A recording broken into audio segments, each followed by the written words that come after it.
Hello, everyone. How are you? Thanks for coming. Immune system. You guys survive flu season? We're almost done. All right? Yeah. You know what the worst part about throwing an immune system workshop is? Is when everyone, not in this office, but around you on the planet is in flu craziness. And really today is all about natural ways that you can avoid the flu and, beat the flu and beat the cold when you have them. And then at the same time, you're like, oh God, if I get sick, that's going to be horrible, right? So, hey, we all made it, right? So, right? So here we go. So our goal is we want to boost your immune system. I'm going to give you seven solid strategies to boost your immune system, and the goal is to get that done in 21 days, right? So have you guys met my friend Jan? She's fantastic. You guys saw her in the cartoons. Right? So this is Jan, and this is her medicine cabinet. This is my buddy Dan, and that's his medicine cabinet. So what do we know about Jan and Dan? Who do you think's healthier? Dan. Right? So, what do we all know, right? We're generally healthier people when our medicine cabinet is empty, right? But when it comes down to it, when we start to feel that scratch in the throat, when we start to feel fatigue, we start to feel that achiness, what's the first thing that comes in our mind? What do I take for that, right? And really, what I want to do is teach you not so much to ask yourself, what do you take for that, but more, what do you do for that, right? So I'm going to talk to you about a bunch of things that you can do that are actually going to elevate your immune system, make you healthier, and even if you are sick, you're going to get better faster, and if you're not sick, make sure you don't get sick, right? Everyone do me a favor. You guys have this system in your body, right? It's called your cardiovascular system. Point to it for me. Pumps your blood, yeah, right? You have this thing called a digestive system, right? Point to that digestive system. Where's the immune system, right? Your immune system is everywhere, right? So your immune system is a bunch of glands throughout the body. It's a bunch of, it's part of your digestive system. It's an organ called the spleen. And one of the things that we don't ever think about when it comes to your immune system is the thing that controls and coordinates all of that, which is your nerve system, right? So one of the things that I always find with 11 years of practice is my patients will always say, well, you know what, I don't get sick like I used to since I've been under chiropractic care, right? I mean, you guys that have been around for a long time, you guys are never, ever sick, right? And they always want to know, well, why is that, right? And actually what's really interesting is sometimes when patients, they come under care, maybe they get better from their symptom, their problem that they initially came into the office, and they go, Doc, this was great, thanks, that worked great, I'll see you later, right? Many times patients come back under care, not because their ache or their pain or their symptom or problem comes back, but because they get sick more often. So that's just something that we've seen across the board in 11 years of practice. Not just my practice, but every single chiropractic practice that does wellness-based work has the same thing. So at some level, I also want you to get an understanding of how does that happen, right? But also, when we were talking about this immune system workshop throughout the month, a lot of you guys asked about, well, you know what? I want some magic sauce. Can you get any magic dust for the immune system? And there is no magic sauce. There is no magic dust. But if there was magic dust for your immune system, it would be this vitamin D3. So raise your hand if you've heard of vitamin D3. Awesome, right? So what you gotta understand about vitamin D3, guys, is it's what's called a fat-soluble vitamin, okay? Fat-soluble vitamins are vitamins that you store, okay? The difference would be a water-soluble vitamin, which we're going to talk about in just a second. But you store your fat-soluble vitamins like vitamin D3, right? And really the job of vitamin D is most known as, hey, vitamin D helps calcium get into your bones, right? So over the past couple of years, we've recently found out that the early research on vitamin D was done on mouses, right? And the reality is humans have a lot more receptors for vitamin D than mice, right? So vitamin D research is a really interesting field right now. It's really involving. So vitamin D is also very important for the protection of your upper respiratory tract, making sure that, again, that's where a lot of these viruses, a lot of these bacteria enter your body. So vitamin D is a really, really, really important vitamin to be taking, especially during the winter. Now, vitamin D winter, right, is basically in latitudes above Atlanta, right? We call these places cold, right? In latitudes above Atlanta, the sun is not strong enough from the months of October to April. So here in the Northeast, October to April is vitamin D winter, which means you do not produce vitamin D naturally in those particular months. So that's why it's really important to supplement with vitamin D, right? What about this? Hey, I get plenty of sunshine, right? So, hey, you know what? I go down south all the time, and I vacation in Florida like every other week. I have a separate house there, and I get tons of sunshine during the summer. Well, the reality is, all right, a lot of us wear makeup. I don't wear makeup, but maybe I should, right? A lot of us wear, things with like lotion, and all of those things have SPFs on them, right? And what does SPF do? It protects us from getting sunburn, right? But it also prevents our body from producing vitamin D the way that we should, right? So that's why I think it's important to supplement with vitamin D, right? A vitamin D test is really easy. The next time you're at your medical doctor, you just ask them for a vitamin D test, right? Now, their levels that they want to see is around 40, okay? But what some of the more current research shows is that if you want the protective properties of vitamin D as far as the immune system goes, that your vitamin D levels should actually be north of 40, right? I like my patients getting a vitamin D test in September, right? Because that's when we start to see colds and flus start, right? But then if I know your vitamin D levels, I can very accurately and specifically recommend how much vitamin D you should be taking, right? Because vitamin D, being a fat-soluble vitamin, is stored, and you can become toxic in vitamin D, right? Basically, if you're toxic in vitamin D, you get some nausea, you get some diarrhea, right? Some of us would welcome some diarrhea, right? No finger pointing in this room, right? But long story short, if you become toxic in vitamin D, it's not a tremendous big deal. You just stop taking it and your body will self-correct.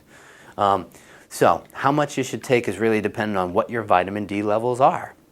Well, what about milk, right? Well, isn't there vitamin D in milk? Right? Well, you would need like 60 glasses of milk to equal what you need to get vitamin D, right? I typically recommend about 1 to 5,000 international units of vitamin D, okay? For most people, around 3,000 is good. But if you're starting to get sick, I say, hey, go 5,000, but no longer than, say, 5 days, for those people that I don't know their levels, all right? So vitamin D, if there was a special sauce for your immune system, it's it, all right? Raise your hand if you're taking vitamin D. Good, good. So again, we do carry vitamins in the office. There's very few times where I'm gonna say, please buy that from me. But our vitamin D is actually really, really good. We actually get it in Sudbury from a company called Pure Encapsulations. You have to have a healthcare license, an acupuncturist, a chiropractor, a medical doctor to carry that brand. So that's why I think it's good for quality control. So if you need vitamin D, just talk to Casey or CJ up front. All right. You can also get some good brands of vitamin D at Whole Foods as well. Comes in a liquid, comes in a capsule. Mums, right? So what about our little ones, right? So for every 25 pounds of body weight, you could do about 1,000 international units about every other day. But again, I really like kids to get tested so I know what their levels are, right? So vitamin D has a cousin. His name is vitamin C, right? So vitamin C is like the rock star of vitamins, right?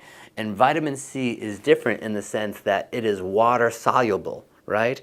So basically water soluble vitamins are excreted, right? So you can see here that I got a bunch of recommendations for how much vitamin C you should be taking, and I've crossed them out, right? And the reason I've done that is because I want you to get your vitamin C through natural food sources. Does that make sense? Again, vitamin C important for your immune system activation and healthy mucous membranes. Vitamin C is also really important for chiropractic because it helps with developing strength in your connective tissues, right? And if we're trying to remodel your spine and get a nice healthy cervical curve back, balance the pelvis, we want to strengthen those ligaments so you can hold your adjustments longer. So vitamin D is great. Vitamin C is great, right? When I was in actually undergraduate, I did a test, right? And basically we had to extract the amount of vitamin C. And we had two choices. It was okay, who has more vitamin C? An orange or green pepper? Who do you think had more vitamin C in it? Orange. Right? Everyone goes, it's the orange because vitamins, because it's citrus fruits and that's where you get your vitamin C. But believe it or not, the higher levels of vitamin C were actually in the green pepper, right? So if you're looking for vitamin C in vegetable sources, you want to make sure that you're going to get those in brightly colored vegetables, right? Green peppers, red peppers, things of that nature, right? And actually, there's actually a pretty significant difference. So you can get your vitamin C in other places other than your oranges, okay? I really, really, really want you to get your vitamin C through whole food sources, okay? When you go to, say, Whole Foods or CVS and you get vitamin C in a capsule, if you look at the back, it's actually vitamin C as ascorbic acid, right? So ascorbic acid is basically the synthetic version of vitamin C, okay? What you got to understand is vitamin C looks like, if you're looking at it through a microscope, right? It's like a circle in a squiggly thing, right? Okay, it doesn't really look like that, but bear with me, right? So that's the real stuff, right? Now ascorbic acid is just the shell, the molecular shell. It's missing selenium. It's missing the squiggly thing, right? So what happens is when you take Emergen-C or vitamin C as, ascorbic acid, your body goes, that kind of looks like vitamin C. It's missing the squiggly thing. I really don't know what to do with that. So it goes into urine. Make sense? So that's why when you're taking vitamin C supplements, a lot of times your urine is bright, bright yellow, right? And some would say that, hey, your body doesn't know how to metabolize this, but it knows how to metabolize that. So it's got to dip into its pocket to find the missing piece so that it can be metabolized, right? So it's really, really important, again, get your vitamin C through whole food sources only, please. All right, another really, really cool thing about vitamin C is how it affects your immune system directly. All right, do you guys know the difference between vitamin C and sugar molecularly? Neither does your body. That's a good thing, right? All right, so you remember Pac-Man, Miss Pac-Man? All right, good. All right, good crowd, right? So how did Pac-Man work, right? So you had the Pac-Man, right? And then you would eat like one of the power pellets there, and then Pac-Man would go he'd go crazy. He'd be like, I'm eating the ghosts, and he'd go get the bad guys, right? So what you got to understand is you have these certain cells in your immune system that are just like Pac-Man, and their job is to go get the bad guys, right? And Pac-Man here has an on-off switch in the back, okay? And what you got to understand is vitamin C comes in, much like a key into a lock. It activates the immune cell so the immune cell can go get the bad guys. That's good. That's what's supposed to happen. But here's what you got to understand. Sugar is almost identical for the binding site. So we all know that sugar is bad for your immune system, right? Right?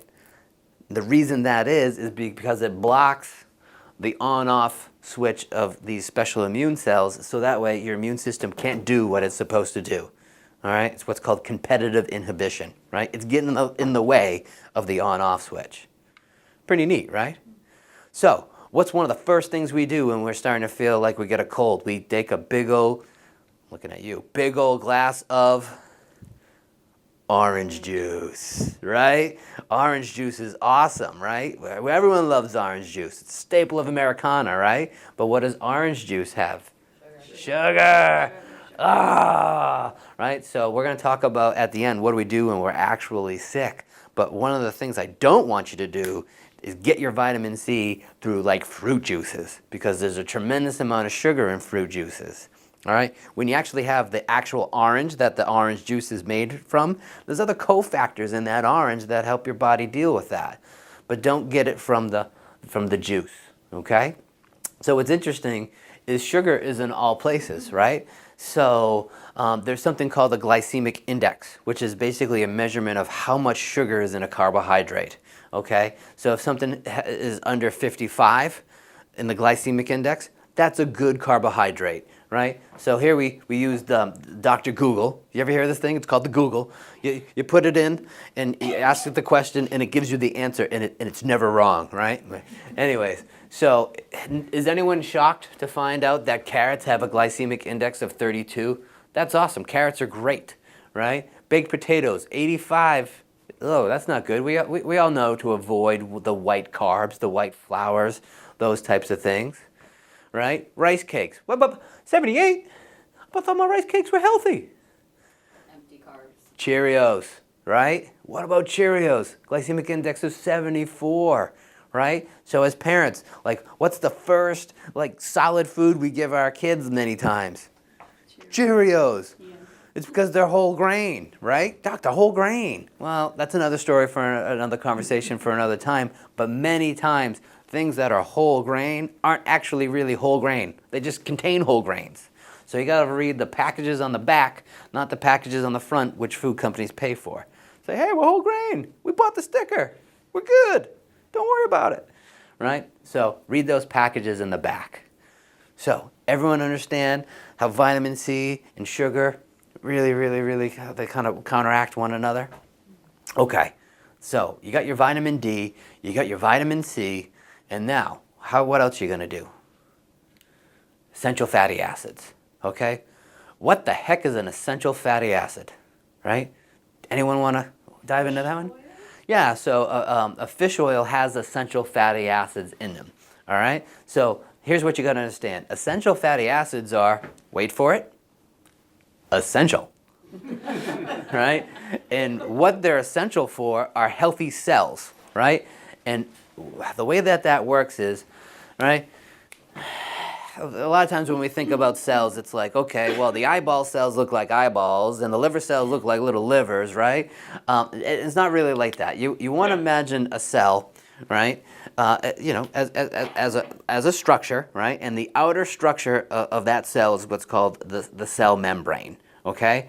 And that cell membrane, it's actually pretty cool. It's what's called the lipid bilayer, right? So long story short, one of the most important parts of the cell is this outer layer, the walls, right? And basically, what determines whether your cells are healthy or not is the ratio of these good fats to bad fats, okay? And what happens is, you guys all remember the story of the three little wolves? The three piggies, right? They made the houses out of what? Stones, sticks, or bricks, right? I get that right? Yeah. Yes. Stones, straw. Anyways, we know the story, right? So, I'm not on bedtime story duty. That's apparent. So anyways, what happens is our body's always in the process of breaking down cells and rebuilding new cells. And just like you're going to rebuild your cells with the lumber that you have available. So if you have a diet that is void of these healthy omega fatty acids, right, it's going to put all omega-6, omega-9s. You want omega-3s, the good fats. All right? So actually, you need a 1-to-1 ratio of these good fats to bad fats, right? We talk about good fats, bad fats. They're not good, they're not bad. It's just there needs to be a specific ratio of them, right? Most people's diets have a ratio of like 20-to-1, where it should be a ratio of 1-to-1, all right? So you only get these essential fatty acids through certain foods that we're going to talk in a second about, all right? So essential fatty acids are important for your healthy cells, and healthy cells make healthy mucous membranes, right? They help make healthy skin, healthy hair, right? In other words, our first line of defense for our immune system is our skin and our mucous membranes. So don't we want those things to be as strong and as tough and as functional as possible, right? Essential fatty acids are also really important for inflammation, all right? Is inflammation a good thing or a bad thing? Right, inflammation's a thing. Inflammation's the first part of the healing process, right? So without inflammation, there is no healing. But when inflammation gets carried away, right, and it just becomes chronic, that's when inflammation's bad, right? So what your good essential fatty acids, your omega-3 fatty acids do is just like an aspirin will biochemically block the formation of something called arachidonic acid, your essential fatty acids do the same thing. But they don't put a hole in your stomach, right? And they won't actually result in the weakening of a ligament like an NSAIDs would, right? So, here's what you got to understand. You want to get your essential fatty acids, as always, through food, right? Food's always the first stop, right? So you guys, especially those of you that have been with me for a while, right? We want to get your nutrition through your whole food. And you want to use supplements and vitamins to supplement or to fill in the holes of your diet, right? Supplements will make a good diet better. They'll never, ever, ever make a crappy diet good, okay? That's just not how they work. So, best place to get your essential fatty acids are actually in fish oil, flaxseed oil, krill oil, avocados, brown algae, not a big fan, but you can get it there. Walnuts, Brussels sprouts are delicious, right? Kale and spinach. Right? So we want to get them through those sources. But at the end of the day, it's really hard to get a lot of that, right? It's hard to eat fish like 2-3 times a week, right? A lot of the fish that we eat is also, you guys heard that like we've kind of like polluted our oceans? You know, like state-sized pieces of plastic moving through the, so not so easy to get good healthy fish, right? So we got to supplement. So when we go to the grocery store, right, most of the fish oil that patients will bring back is like bad. It's like not even good. It's not even worth it, right? So you want to make sure you're taking a fish oil product that's really, really good. So how do you do that? Well, one, I'm a big fan of Nordic Naturals. All right, it's a great brand. They carry it at Whole Foods, right? If you're spending anything less than say $40 for your fish oil, it's junk. Just there's no way you can make a good quality product for less than say $40, right? But that being said, what you want to do is always read the labels in the back, never the labels in the front. So you're going to come over to this part where it says total fat, 4, okay? Now, Ralph, I'm going to need an engineer here. 1 + 2 + 1 is? 4. Thank you. Everything adds up, right? If your product stinks, there's going to be about a half a gram missing, right? What's that half gram? Right? Trans fats, right? If it's over a gram, you got to label it, but if it's under, you don't, right? So in total fat, you have saturated fat, polyunsaturated, and monounsaturated, right? So you really want the majority of that, in this case, 3 out of the 4 grams, to be the unsaturated fats, right? So first thing you gotta ask yourself is, does the fat add up? And if it's missing about a half a gram, that's your first clue that probably not so good, right? Then you wanna look at this part right here, and it says omega-3 fatty acids as TGs, right? And then underneath that, it's gonna go EPA and DHA, right? So you know how you can go to say Stop and Shop and you can get like this much OJ for like $3, right? Or you can go to Whole Foods and get about this much OJ for like $6. What's the difference? Right? The quality, the taste, how good it is, right? So if your EPA and your DHA is over 5 or around 500, that's a good sign, right? What do you guys need, EPA and DHA? DHA is awesome for our little guys because they're built, and especially if you're pregnant, because that's important for building brain synapses, right?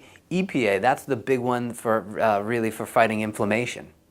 All right, so both of those things are important. Now you can go to Whole Foods, and then you could. This is where it gets tough, where it's like, well, I'm really good on EPA and low on DHA, or vice versa. So what I recommend is you want to get as much of that as you can, right? And if you have to, basically, it's if you got like 2 products that are close to 500. And then you got another product that's like 700 in EPA or DHA, I'd get the one that is closer to 500 on both. All right, so you got to And again, that's a marketing thing. And the best thing to do is at Whole Foods, they have somebody in the whole body section. They know their products. So you just call them, or you just have the customer service call them up, and they'll tell you everything that you need to know, right? Is it purified, right? So when we look at this, on the bottom, an ingredient says ultra purified, molecularly distilled. So that means there's some type of purification process to get some of the toxins out, right? You want to make sure that it's from smaller, bottom of the food chain fish, right? Like anchovies, herring, sardines. You don't want it from salmon, you don't want it from tuna, right? Because what those big predatory fish do is they eat other fish and they have higher mercury levels, right? So you want to make sure that they're smaller and bottom of the food chain. This one is wild, right? So it says, hey, they're from wild sardine herring, right? So if it doesn't say wild, it's not wild. And if they're farm raised, what do they feed them? Grains. So then you're going to find that your EPA and DHA is going to be low. So everything's going to kind of match when we look at that, right? So your EPA and your DHA, of all things, is probably the most important thing that you should be looking at, other than where it's coming from, okay? All right? But they typically match, okay? You're not going to find one without the other, okay? So that's your essential fatty acids in a nutshell. You guys hear of these things called probiotics? What are they? Right? So do you realize you got like 3 pounds of bacteria in your gut right now? You can't subtract that from the scale the next weigh and be like, hey, you know, minus my bacteria, I'm in my range, right? And rework the numbers. It's not going to happen that way, right? So understand that in your gut, you have good bacteria and you got bad bacteria. We collectively call the good bacteria probiotics, right? And probiotics are a hot topic right now, right? And you got to be careful as far as where you're reading the research from, because a lot of that is funded by our favorite yogurt company, Dannon, right? And that's a really, really big one is, well, doc, I hear probiotics are good, but I love the yogurt. I eat yogurt every day. I'm eating yogurt right now, right? So when you look at yogurts, you ever notice that the sugar content is about, what, around 20 grams a lot of times, right? So you're basically taking all these really, really, really, really good bacteria, these good probiotics, and you surround them in stuff that is not good for these things, right? So I would definitely say don't get your probiotics through Activa. That's really, really expensive yogurt, right? If I was a smarter man, I would have thought of Activa, right? I'd be on the beach right now, right? But again, don't get your probiotics through your yogurt. There's other natural things like fermented products, right? That you like kefir, those types of things, sauerkraut. Those are great. Nothing wrong with those, right? But definitely avoid the yogurts. But again, here we are. Okay, I gotta go to the store. I heard probiotics are good for me. I don't really understand why they're good for me, all right? But we'll get to that in a second. But how do you find a good probiotic, right? So again, you go back to the label. Here you got a pretty good bacteria probiotic, and here you got a not so good probiotic, right? So right here you're seeing there's what? L. acidophilus, which is like the rock star of probiotics, Lactobacillus acidophilus, right? So just like my name is Chris Hauck, right? They have first and last names, right? So what you want to do is first and foremost, you want to look at how many critters, all right? So meaning how many different types of critters. Okay, you got 1, 2, 3, 4. All right, this one's got 6 different families, okay? This one, which is called 10, right? So this one's got more critters, right? Second question you're going to ask yourself is, how many of these little critters, right? So like the unit for probiotics is CFUs, colony forming units, okay? And really what you want is as many colony forming units as possible, right? So this one right here has got 10 billion organisms. That's like saying made with whole grains. It's not really whole grain, it's made with whole grains, right? So this one on the other hand, it counts them. You got 84 billion of this, you got 32 billion of that, right? And they're in colony forming units, the CFUs. All right, so your marketing wasn't as good as you thought, right?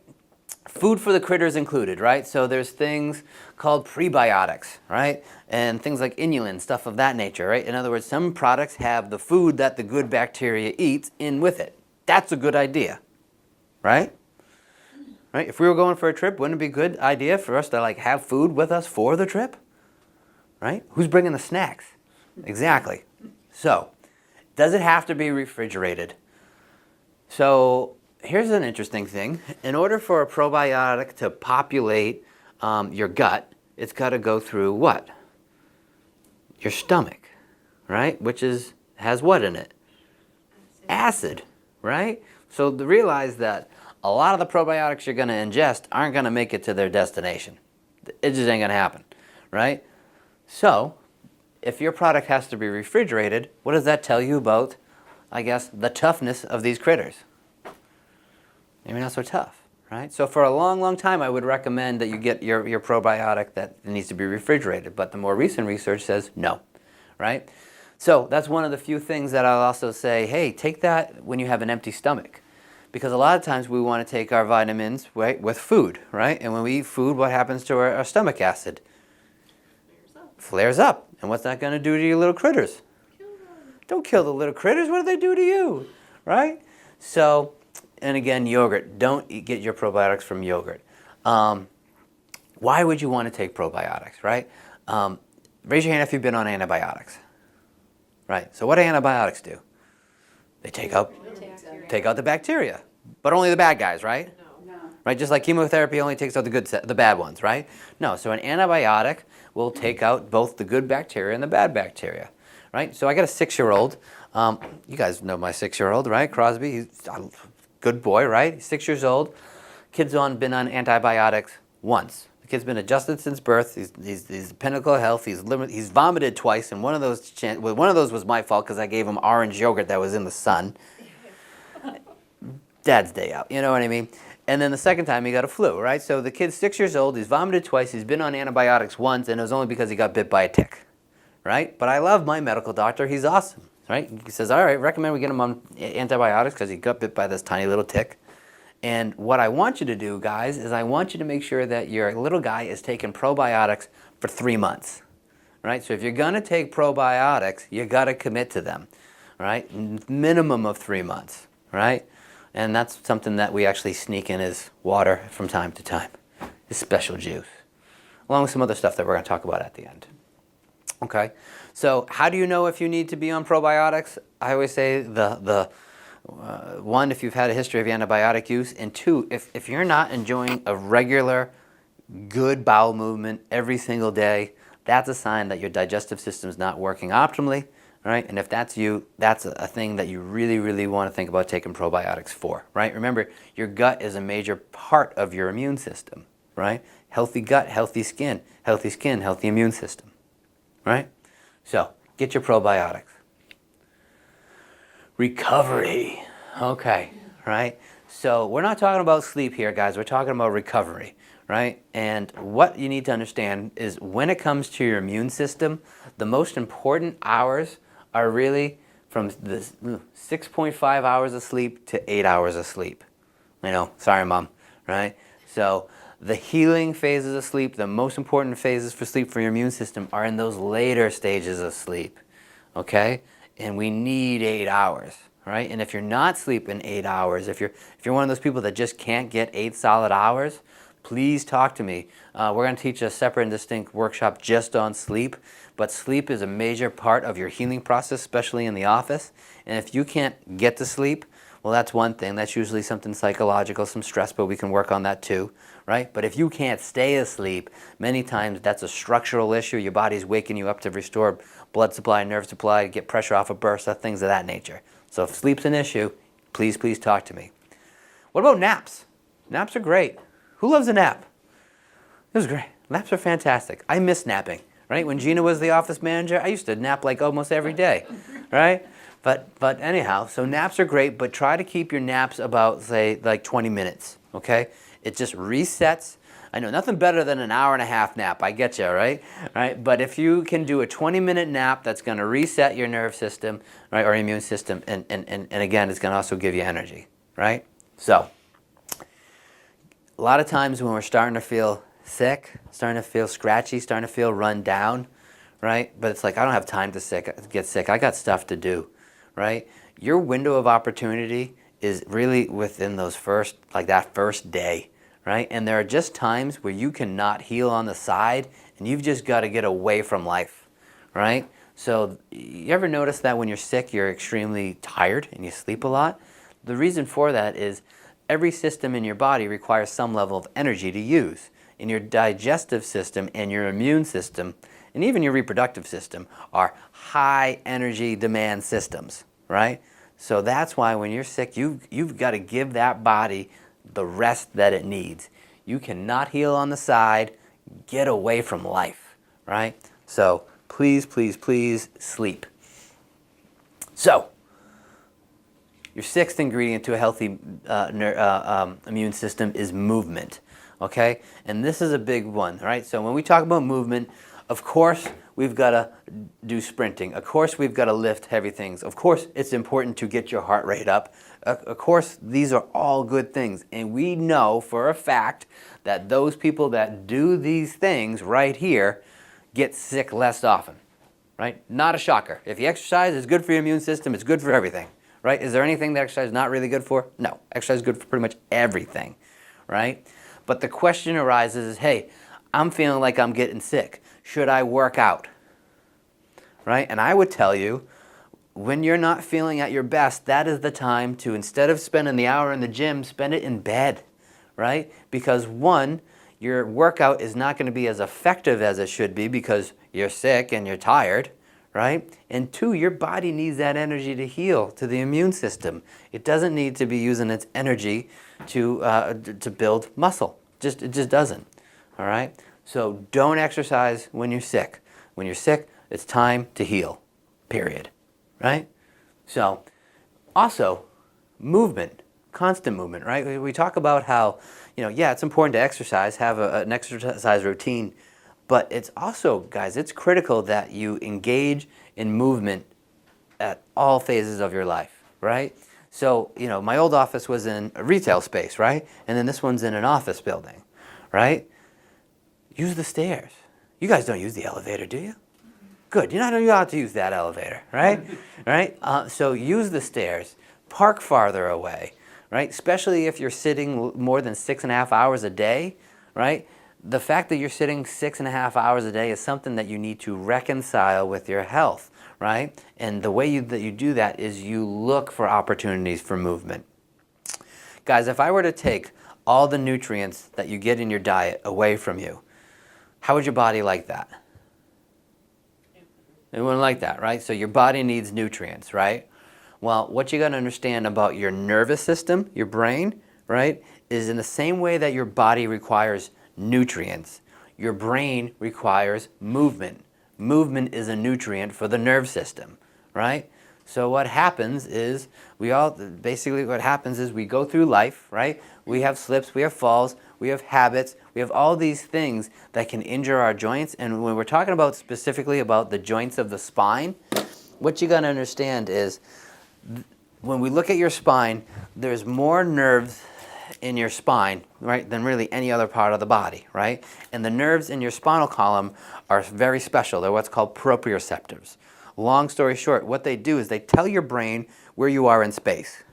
I mean, think about it from a caveman perspective. If you don't know where you are in space, you're not going to make it too long as a species, right? So our entire nervous system is really designed around the fact that your brain needs to know where you are in space. It goes to this special part of the brain called the cerebellum, right? It coordinates your posture, but you know what else it coordinates?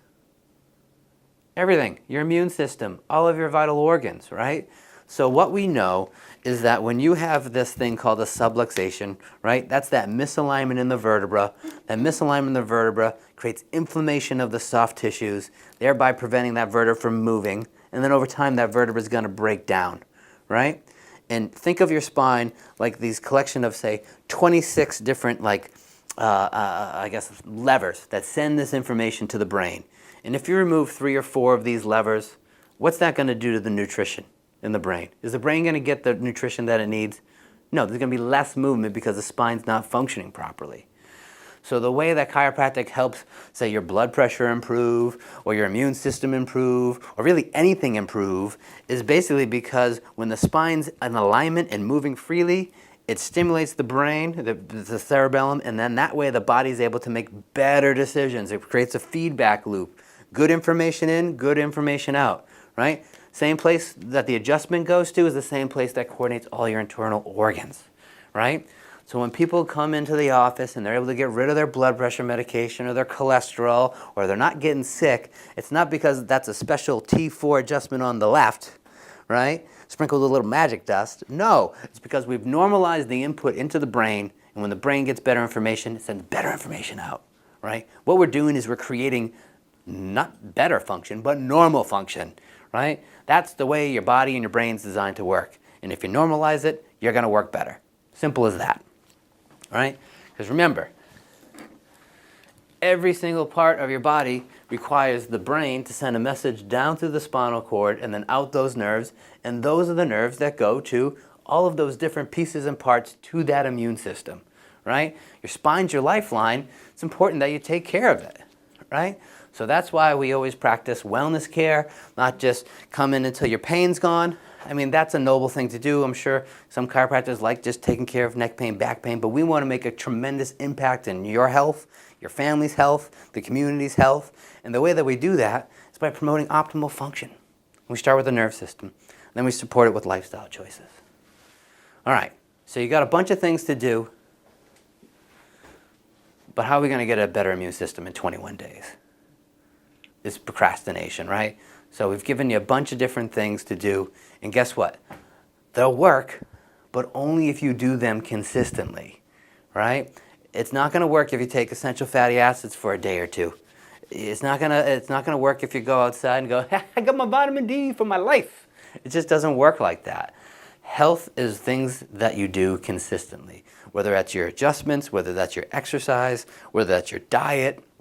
I mean, name one thing of value that if you don't do consistently, won't work, right? So again, take action. Don't procrastinate. When you leave the office, think of maybe 2, 3, 4 things that you need to do and do them, right? Pull that trigger. So, what if you're already sick? I know that this is a big question. If you're already sick, this is what I recommend. This is what we do in our house, all right? And this is again a little bit of special magic sauce, okay? So elderberry extract, right? Elderberry extract. If you guys see me drinking a purple drink with a little squeezer around, right? Casey usually hides it from me because she's trying to steal it. I know what you're up to, right? That's elderberry extract, right? It's not elderberry syrup. It's elderberry extract, right? Elderberry is super, super high in vitamin C. There's also some research that shows that it has antiviral properties. One study actually specifically looked at H1N1 virus back in 2011, right? Garlic, right? When my little guy would start to get sick, so when he starts to get sick, we have these little garlic eardrops, and we put them in his ears, right? He smells like he smells like tomato sauce. It's awesome. Oh, my little tomato sauce, baby, right? So little garlic eardrops, right? Put them in the ears, right? Garlic, antibiotic. Echinacea, ginger, ginseng, zinc lozenges, but zinc's got to be right away. It's got to be within that first day of starting to feel scratchy. Water's the key, right? A lot of times when you're sick, you want that. Don't get the orange juice. Drink water, and tons of it. Flush out that system. Your body's working really, really hard. If you worked out hard, Ralph, I know you do you drink more water? Right? So when your body's working real hard with its immune system, drink more water.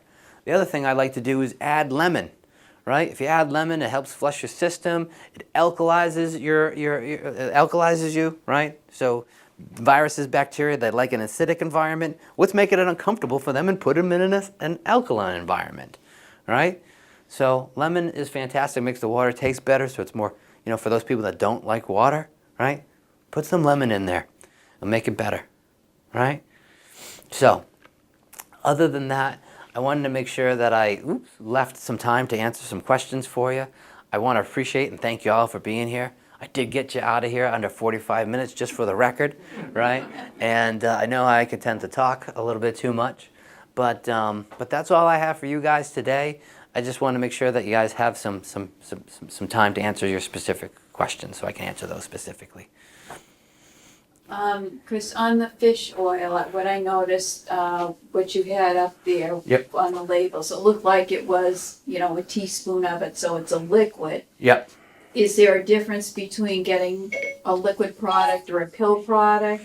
You know, Or is it just- that's a good question, right? So I like capsules because they're easier, Yeah. right? Except for the kids. Then you gotta like sneak it in something, right? So we got a little bit of both. Here's the thing that I will tell you though.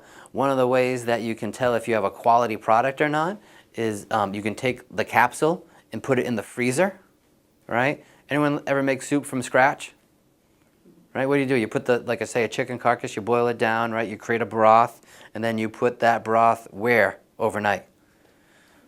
The fridge. Why? Because the fat comes to the top. You can take the thing, you scoop the fat, right? You get rid of it so you have a better broth, right? So what's going to happen to that essential fatty acid when you put it in the freezer? It's going to separate, right? So if it's a junk product, it'll turn all white. And if it's a good product, it'll still have a little bit of white, but it'll mostly be kind of a yellowish type of color. If you are using a liquid, you can do that by just put it in a small, like a shot glass type of thing, and still put it in overnight. Yeah. So yeah, the same thing with vitamin D. You know what I mean? I have capsules, I have liquids. All right, so for the vitamin D, all right, when push comes to shove, I'll take the liquid. When I feel like I'm getting sick, I'm going liquid.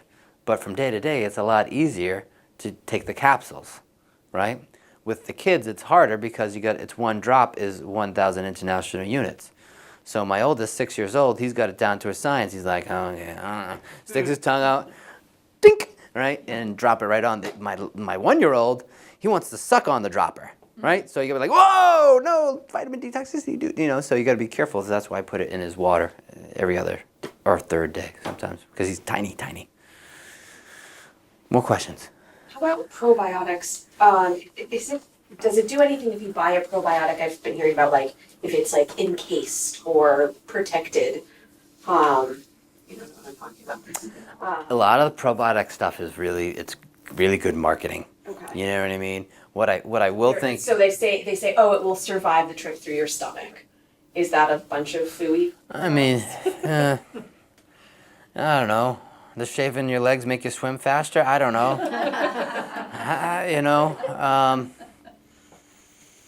Does shaving your legs make you swim? Okay.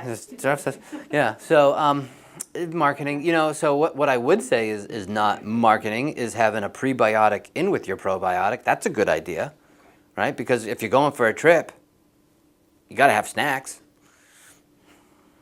What else you guys got? So as far as yogurt is concerned, I eat yogurt every day. Greek yogurt? Yeah. Okay. Fat, full fat or low fat? Lower fat. Hard to find the full fat. But if you find the full fat, it's got a lot less sugar in it. Yeah. So I say get the fat. Fat is good. Fat is your friend. Yeah, get the full fat. It's hard to get, really hard to get. So Find. really the drawback of eating yogurt is the sugar part of it. Yeah, and it's not really providing the probiotics that so in it's a positive fashion. Let's put it this way. So see the green wall right there? Imagine that was like a hurdle, right? And what I got to do is I got to get over that hurdle, right? It's not helpful if I'm like, and I just jump over the heater. It's not enough. It's not enough to be effective. And you're spending big money on that. It's like, well, if you're going to spend the money on it, at least get something that's actually going to work versus something that's really not enough. You know what I mean? So, what else you guys got for me? Is that it? Vitamin C in oranges. Yeah. I know, I love them when I'm sick. I would rather eat multiple oranges a day than have any juice. Yep. Nothing wrong with that. Do actual oranges have enough vitamin C?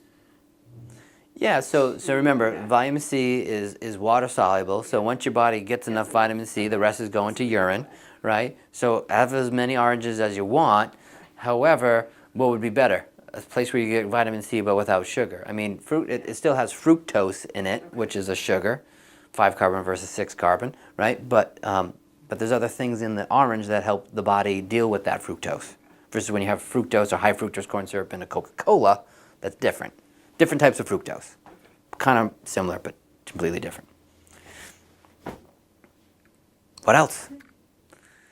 Got it. All right, guys. Thank you so much. I hope you enjoyed this. Next month, we're doing low back. So again, every single month, we have 2 workshops. We have what we call the Body Signals Workshop, which is always the last Wednesday of the month, okay? And we're going to deal with different topics throughout the year. Next month is low back pain. After that, I'm not sure what it is. It's already scheduled.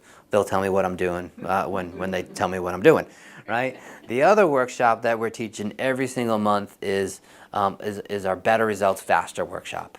We tried teaching a Worse Results Slower workshop, but no one ever showed up, right?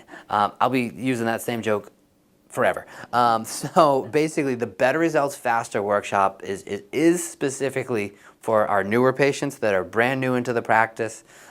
With the new practice, we got some new ideas and some new things that we're doing, right? And part of that is a spinal hygiene program, right? And for you guys that have been around forever, I've given you every core training exercise I could possibly think of. There are no more exercises or yogas that I can give you after like 9 or 8 years, or how many years has it been? I think it's been about 8, right? So Anyway, longer than that. I think longer than that. So thank you for being here.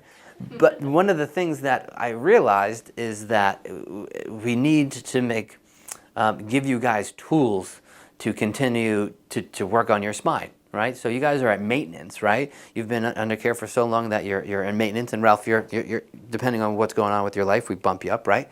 But one of the things we want to do is give you the tools that you need at home to help reestablish those healthy neck curves, right? The scans that we do periodically help me tell you which exercises you should do to hold your adjustments longer, but spinal hygiene is a little different in the sense that that's going to actually help you reestablish healthy spinal curvatures. So you guys are more than welcome to pop into that. I do that the second Wednesday of every month. So we're having 2 workshops every month, and feel free to pop into that.